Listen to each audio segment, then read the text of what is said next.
بسم الله الرحمن الرحيم الرحمن علم القرآن خلق الإنسان علمه البيان الشمس والقمر بحسبان والنجم والشجر يسجدان والسماء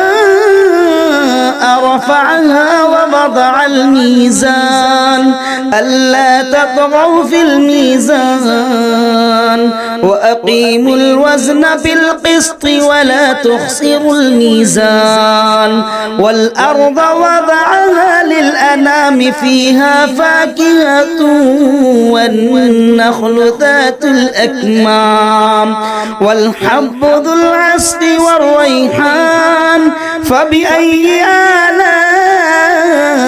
ربكما تكذبان خلق الإنسان من صلصال كالفخار وخلق الجان من مارج من نار فبأي آلاء ربكما تكذبان رب المشرقين ورب المغربين فبأي آلاء ربكما تكذبان مرج البحرين يلتقيان بينهما برزخ لا يبغيان فبأي آلاء ربكما تكذبان يخرج منهما اللؤلؤ والمرجان فبأي آلاء ربكما تكذبان وله الجوار المنشآت في البحر كالأعلام فبأي آلاء ربكما تكذبان كل من عليها فان ويبقى وجه ربك ذو الجلال والإكرام فبأي آلاء ربكما تكذبان يسأله من في السماوات والأرض كل يوم هو في شأن فبأي آلاء ربكما تكذبان سنفرغ لكم أيها الثقلان فبأي آلاء ربكما تكذبان يا معشر الجن والإنس إن استطعتم أن تنفذوا من أقطار السماوات والأرض فانفذوا لا تنفذون إلا بسلطان فبأي آلاء ربكما تكذبان يرسل عليكما شواظ من نار ونحاس فلا تنتصران فبأي آلاء ربكما تكذبان فإذا انشقت السماء فكانت وردة كالدهان فبأي آلاء ربكما تكذبان فيومئذ لا يسأل عن ذنبه إنس ولا جان فبأي آلاء ربكما تكذبان يعرف المجرمون بسيماهم فيؤخذ بالنواصي والأقدام فبأي آلاء ربكما تكذبان هذه جهنم التي يكذب بها المجرمون يطوفون بينها وبين حميم آن فبأي آلاء ربكما تكذبان ولمن خاف مقام ربه جنتان فبأي آلاء ربكما تكذبان ذواتا أفنان فبأي آلاء ربكما تكذبان فيهما عينان تجريان فبأي آلاء ربكما تكذبان فيهما من كل فاكهة زوجان فبأي آلاء ربكما تكذبان متكئين على فرش بطائنها من استبرق وجنى الجنتين دان فبأي آلاء ربكما تكذبان فيهن قاصرات الطرف لم يطمثهن إنس قبلهم ولا جان فبأي آلاء ربكما تكذبان كأنهن الياقوت والمرجان فبأي آلاء ربكما تكذبان هل جزاء الإحسان إلا الإحسان فبأي آلاء ربكما تكذبان ومن دونهما جنتان فبأي آلاء ربكما تكذبان مدهامتان فبأي آلاء ربكما تكذبان فيهما عينان نضاختان فبأي آلاء ربكما تكذبان فيهما فاكهة ونخل ورمان فبأي آلاء ربكما تكذبان فيهن خيرات حسان فبأي آلاء ربكما تكذبان حور مقصورات في الخيام فبأي آلاء ربكما تكذبان لم يطمثهن إنس قبلهم ولا جان فبأي آلاء ربكما تكذبان متكئين على رفرف خضر وعبقري حسان فبأي آلاء ربكما تكذبان تبارك اسم ربك ذي الجلال والإكرام بسم الله الرحمن الرحيم ياسين والقرآن الحكيم إنك لمن المرسلين على صراط مستقيم تنزيل العزيز الرحيم لتنذر قوما ما أنذر آباؤهم فهم غافلون لقد حق القول على أكثرهم فهم لا يؤمنون إنا جعلنا في أعناقهم أغلالا فهي إلى الأذقان فهم مقمحون وجعلنا من بين أيديهم سدا ومن خلفهم سدا فأغشيناهم فهم لا يبصرون وسواء عليهم أأنذرتهم أم لم تنذرهم لا يؤمنون إنما تنذر من اتبع الذكر وخشي الرحمن بالغيب فبشره بمغفرة وأجر كريم إنا نحن نحيي الموتى ونكتب ما قدموا وآثارهم وكل شيء أحصيناه في إمام مبين واضرب لهم مثلا أصحاب القرية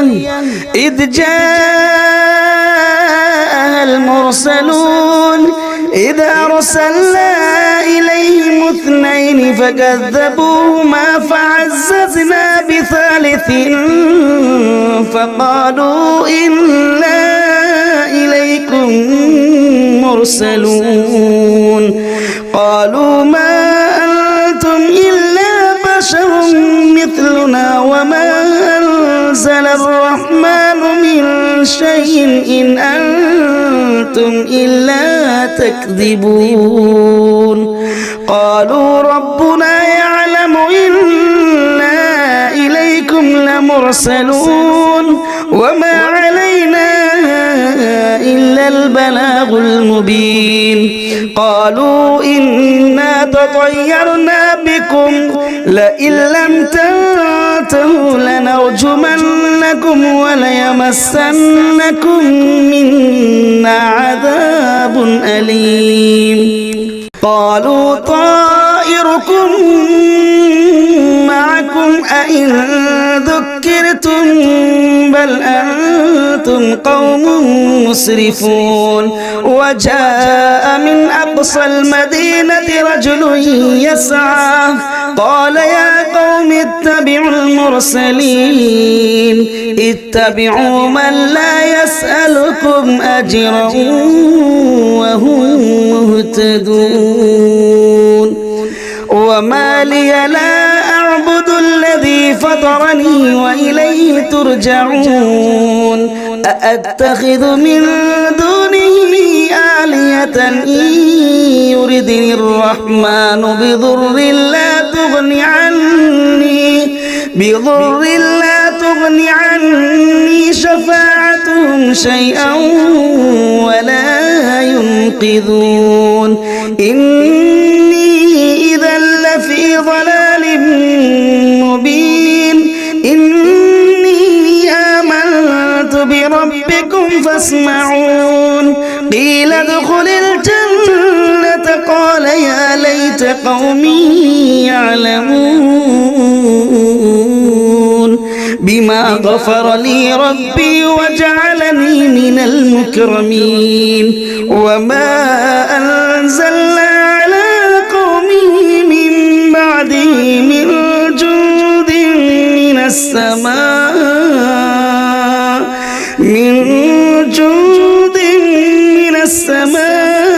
وما كنا منزلين إن كانت إلا صيحة واحدة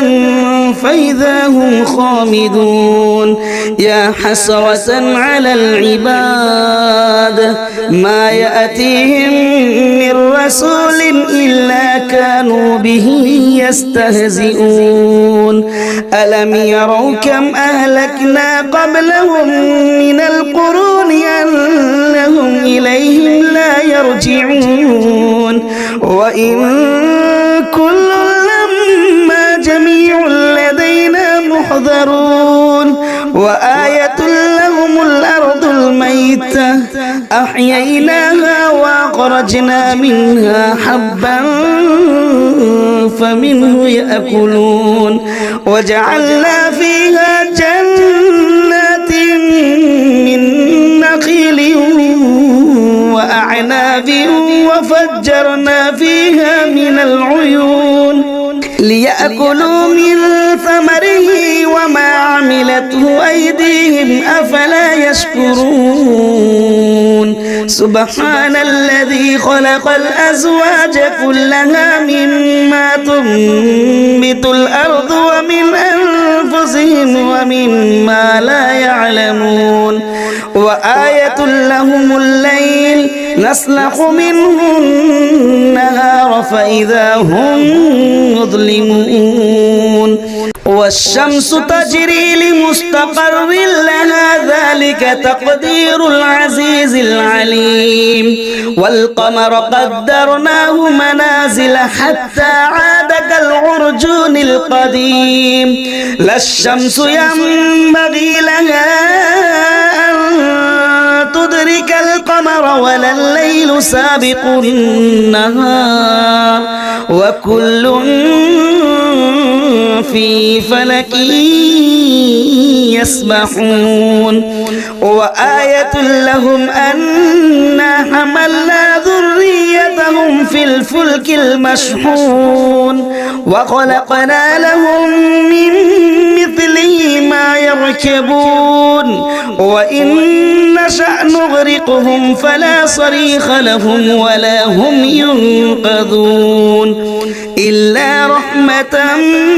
منا ومتاعا إلى حين وإذا قيل لهم اتقوا ما بين أيديكم وما خلفكم لعلكم ترحمون وما تأتيهم من آية من آيات ربهم إلا كانوا عنها معرضين وإذا قيل لهم أنفقوا مما رزقكم الله قال الذين كفروا للذين آمنوا أنطعم من لو يشاء الله أطعمه إن أنتم إلا في ضلال مبين ويقولون متى هذا الوعد إن كنتم صادقين ما ينظرون إلا صيحة واحدة تأخذهم وهم يخصمون فلا يستطيعون توصية ولا إلى أهلهم يرجعون ونفخ في الصور فإذا هم من الأجداث إلى ربهم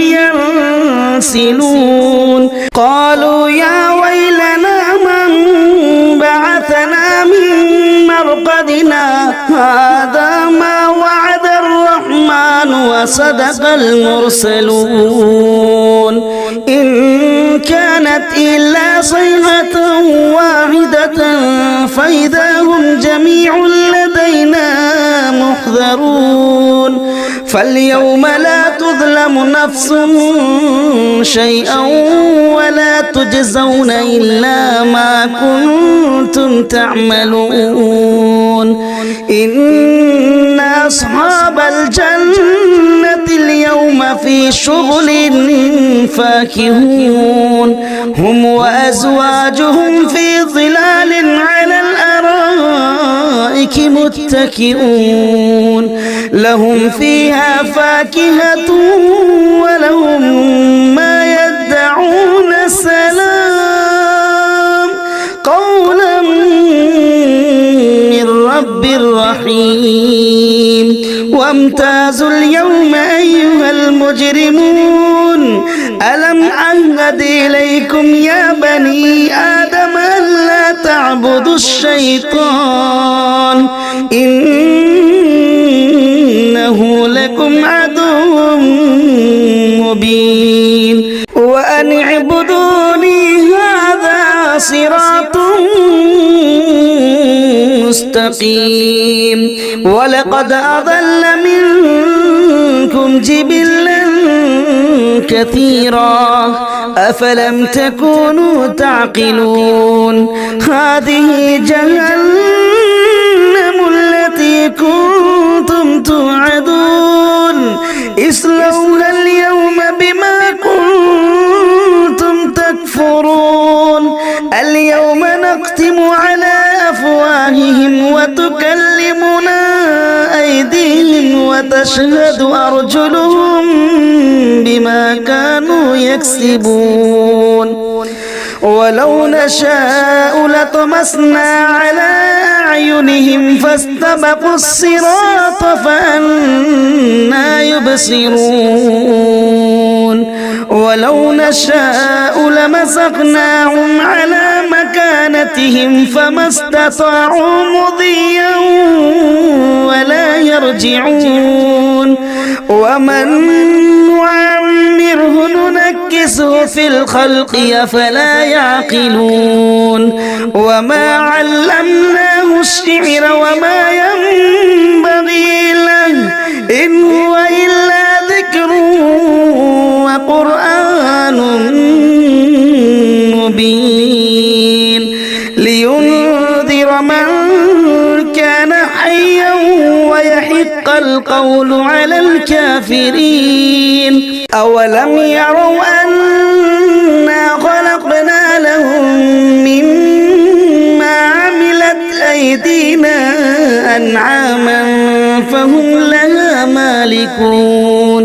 وظللناها لهم فمنها ركوبهم ومنها يأكلون ولهم فيها منافع ومشارب أفلا يشكرون واتخذوا من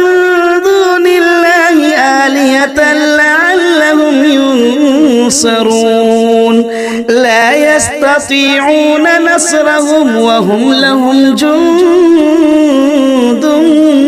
محضرون فلا يحزنك قولهم إنا نعلم ما يسرون وما يعلنون أولم ير الإنسان أنا خلقناه من نطفة فإذا هو خصيم مبين وضرب لنا مثلا ونسي خلقه قال من يحيي العظام وهي رميم قل يحييها الذي أنشأها أول مرة وهو بكل خلق عليم الذي جعل لكم من الشجر الأخضر نارا فإذا أنتم منه توقدون أوليس الذي خلق السماوات والأرض بقادر على أن يخلق مثلهم بلى وهو الخلاق العليم إنما أمره إذا أراد شيئا أن يقول له كن فيكون فسبحان الذي بيده ملكوت كل شيء وإليه ترجعون بسم الله الرحمن الرحيم تبارك الذي بيده الملك وهو على كل شيء قدير الذي خلق الموت والحياة ليبلوكم أيكم أحسن عملا وهو العزيز الغفور الذي خلق 7 سماوات طباقا ما ترى في خلق الرحمن من تفاوت فارجع البصر هل ترى من فطور ثم ارجع البصر كرتين ينقلب إليك البصر خاسئا وهو حسير ولقد زينا السماء الدنيا بمصابيح وجعلناها رجوما للشياطين وأعتدنا لهم عذاب السعير وللذين كفروا بربهم عذاب جهنم وبئس المصير إذا ألقوا فيها سمعوا لها شهيقا وهي تفور تكاد تميز من الغيظ كلما ألقي فيها فوج سألهم فسألهم خزنتها ألم يأتكم نذير قالوا بلى قد جاءنا نذير فكذبنا وقلنا ما نزل الله من شيء إن أنتم إلا في ضلال كبير وقالوا لو كنا نسمع أو نعقل ما كنا في أصحاب السعير فاعترفوا بذنبهم فسحقا لأصحاب السعير إن الذين يخشون ربهم بالغيب لهم مغفرة وأجر كبير وأسروا قولكم أو اجهروا به إنه عليم